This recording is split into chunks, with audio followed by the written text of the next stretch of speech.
Okay, so about, I don't know, like 10 years ago, back in DC, I decided one summer that our family should plant a garden in our backyard, and we tended the garden throughout the entire summer. And at the end of the summer, we had managed to grow one tomato. And my husband estimated that this tomato cost us $500. And, it didn't even matter. We didn't even eat the tomato because it turns out that none of us actually like tomatoes.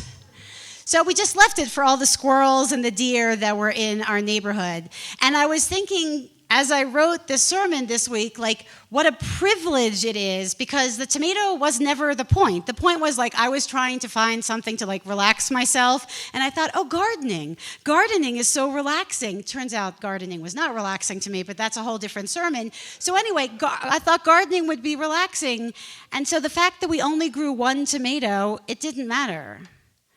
But what a privilege it is, the ability to be so terrible at farming that it doesn't matter when all you grow is just one tomato, which you then end up throwing out anyway. So here we are beginning the book of Deuteronomy this week, and the book of Deuteronomy is basically Moses recapping everything that's happened to the Israelites while they were in the desert. It is 5 weeks before his death. And as many of us who have followed the Israelites through the book of Numbers know, they've basically spent the entire time complaining. They've been schlepped from here to there, and they've grumbled, and they've gotten a lot of things wrong. But tucked into right in the beginning of Moses' speech to the Israelites in Deuteronomy is this really, really remarkable line that I want to read to you this evening. It goes like this: "The eternal your God has blessed you in all the work of your hands and has watched over your wanderings through this great wilderness for 40 years. For all this time, the eternal your God has been with you, and you have lacked nothing." Now, saying you have lacked nothing is kind of a strange thing to say to a group of people who have spent the last 40 years complaining about everything that they have lacked. So I'm trying to imagine what was in the Israelites' minds when Moses said this to them. So I'm going to begin with you all tonight. All right? Is everyone paying attention? No one has sort of fallen asleep yet? Okay. I'm going to ask you this question. If I say the following phrase to you, I'm not going to ask you to say it out loud, so I want you to really be honest. If I say the following phrase to you, I want to know, what comes to mind, okay? You lack nothing. You lack nothing. So my guess is that for a lot of us, when I say that to you, you actually immediately begin to think of all the things that you do lack, right? You lack maybe enough hours in the day to sleep. You lack certainty about what the future will hold. You lack the presence of your mom or dad. You lack the health that you once had. You lack the extra zeros in your bank account. You lack a sense of physical safety in the current moment. In my experience as a rabbi these last 25 years, that feeling of scarcity survives almost any type of abundance that a human being has. But the truth is, I guess if you think about it in a certain way, throughout their entire time in the desert, the Israelites actually did have everything they needed, because in a certain way, you lack nothing. It doesn't mean that nothing hurt. It doesn't mean that their every desire was fulfilled. It means that throughout all of it, they were sustained. They were vulnerable, but they were not abandoned. I imagine, though, that the Israelites felt this tension, and one of the reasons I imagine is because I know that the medieval commentator Rashi certainly felt this tension, because he had to write a bunch of different commentaries on this phrase, "you have lacked nothing." What does it actually mean? And here's what he teaches. He says, when Moses says, "you have lacked nothing," what it means when you say that to a person, it means that a person should show up in the world as, do not show yourself as ungrateful to God by behaving as though you were poor. Instead, act as if you were rich.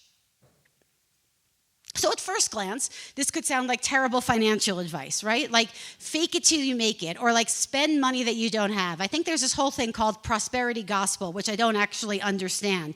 But instead, I actually think what Rashi is trying to teach us here is not about spending our actual cash, but instead about a posture, a way we're supposed to show up in the world.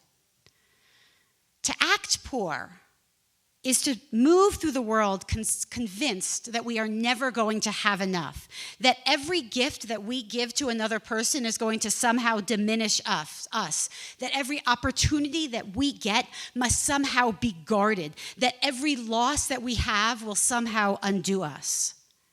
And the reason that I think this is how Rashi is thinking is because of another teaching that he offers us.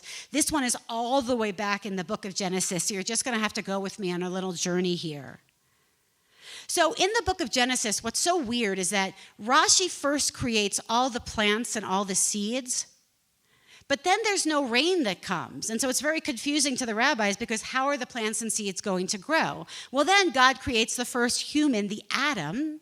And then Adam prays for rain to come, and then the rain comes. And Rashi says, this is all on purpose. Rashi wanted from the first moment that the first human being was created, for this human being to understand that we only survive on earth because of our interdependence, right? That human beings need God to bring the rain, and God needs the human beings to pray so that the rain will come. Whatever abundance we experience in this world is not just because of us. It is because of the other, whether that other be another human being or whether that other be God. Abundance in the biblical imagination is never proof of self-sufficiency. Abundance is always a sign of relationship. And so this is the abundance that Moses is naming for the Israelites as they stand on the border of the promised land in this moment that they are going to go from having God be the one who creates the sense of abundance, right? All the manna that comes from the heavens, all the water that comes up from God knows where in the desert, from having God be the source of abundance to having each other be the source of the abundance. Because once they cross into the land, there will be no more miracles. There will just be communities. And there will just be the systems that are developed so that human beings can create abundance for each other.